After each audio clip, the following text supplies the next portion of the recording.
முதல்ல பொங்கல் தின நல்வாழ்த்துக்கள்.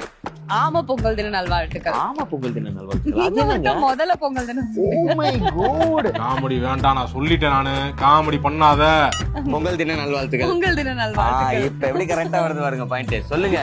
இல்ல பொங்கல் வந்து எப்பவுமே ரொம்ப ஸ்பெஷலான நமக்கு ஸ்பெஷலான ஃபெஸ்டிவல்னா ரெண்டு, பொங்கல் ஒண்ணு தீபாவளி இல்லையா?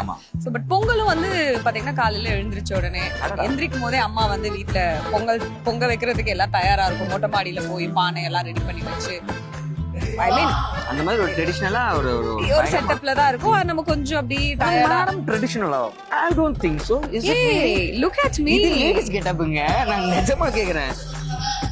I'm a mix of both. அட அது போதுங்க. மிக்சிங் கரெக்டா இருந்தாதான் குவாலிட்டி நல்லா இருக்கும்ன்றாங்க. கரெக்ட்டா அப்படி சொல்லல, ரெண்டுத்துலயுமே ஈக்குவலா இருக்கும். அததான் நான் இன்னொரு லாங்குவேஜ்ல சொன்னேன். அழகா பண்ண லாங்குவேஜ்ல சொன்னேன். I see. புரியுதுங்களா? அப்படியே இதே வைபோட மக்களை பார்த்து ஒரு வாழ்த்து சொன்னீங்கன்னா சூப்பரா ஆயிடும். பார்த்துட்டு இருக்க மக்கள் எல்லாருக்கும் இனிய தை திருநாள் நல்வாழ்த்துக்கள். இந்த வருஷம் பொங்கல் பொங்குற மாதிரி இந்த வருஷம் ஃபுல்லா எல்லார் வீட்லயும் சந்தோஷமும் செல்வமும் நிறைய பொங்கணும் அப்படிங்கிறது என்னோட ஆசை. என் வீட்லயும் அதே மாதிரி பொங்கணுங்கிறது தான். பாக்கெட் ரொம்ப வருஷமா எம்டியாவே கிடக்குது. பாக்கெட் இருக்கா?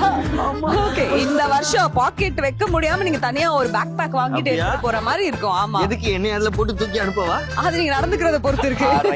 Okay, but super. Thank you. Thank you.